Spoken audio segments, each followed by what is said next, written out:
os gentios e os judeus igualmente culpados, o juízo de Deus.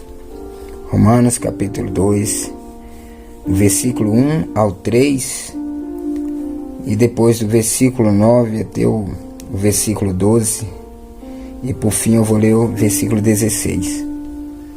Portanto, és indesculpável, ó homem, quando julgas, quem quer que sejas, porque no que julgas a outro, a ti mesmo te condenas, pois pratica as próprias coisas que condenas.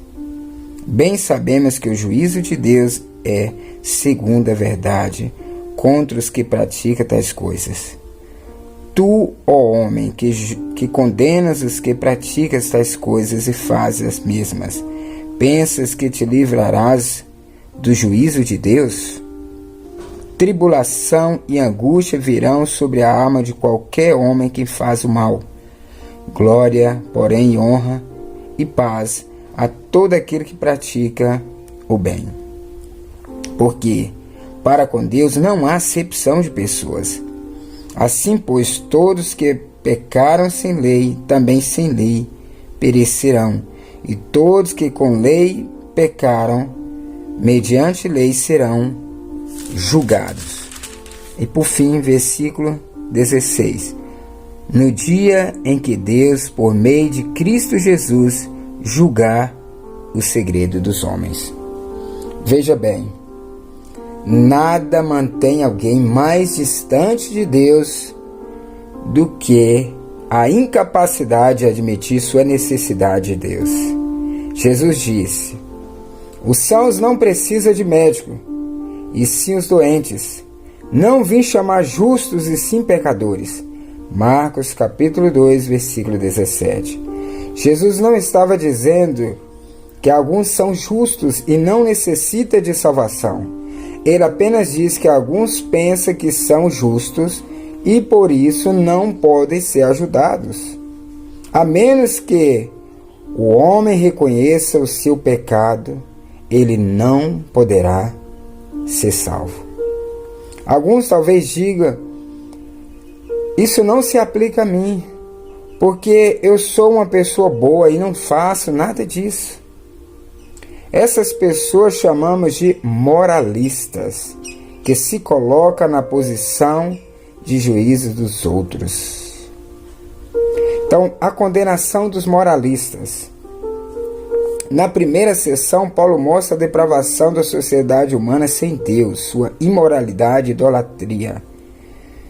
O problema acontece quando algumas pessoas se julgam moralmente superiores e rejeitam ser colocadas na categoria de pecadores. Paulo então endereça sua palavra a essas pessoas chamadas moralistas, pessoas que são hipócritas, desqualificadas para ser juiz dos demais.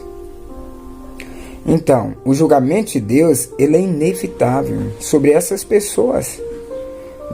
Romanos capítulo 2, versículo 1 ao 3, eu li para você. O moralista é aquele que vive uma vida moralmente aparentemente correta e julga os outros por não ter o mesmo padrão de moralidade. Assim ele se exalta acima dos demais.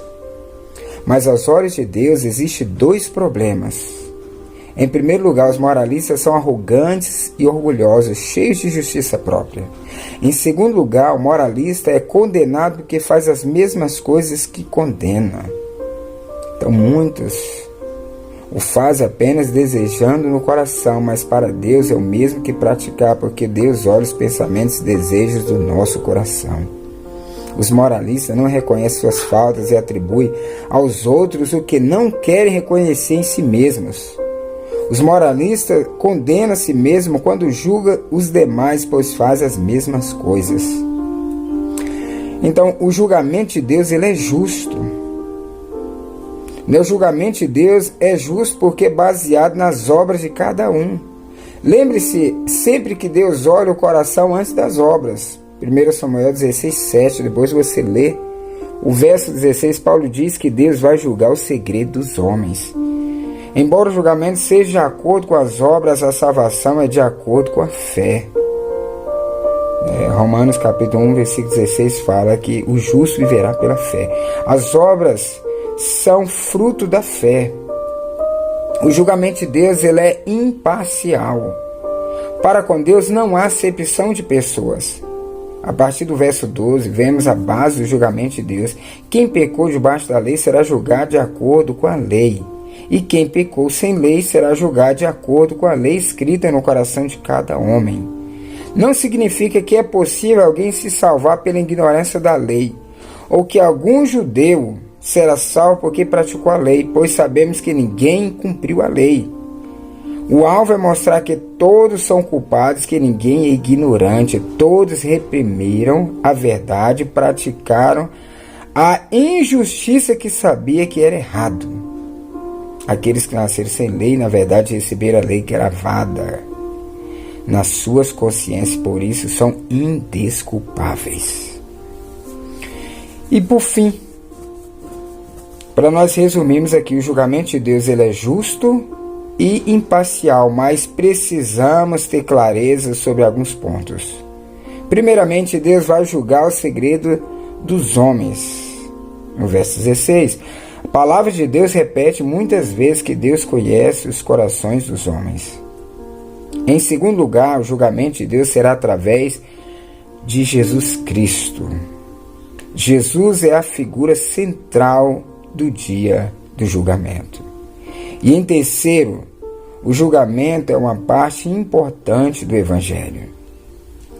E por fim, para nós finalizarmos aqui, se você faz com prazer aquilo que você faz, o Senhor vai te recompensar com muito. Mas não despreze o juízo de Deus, pois a palavra do Senhor diz que quem não crê já está condenado.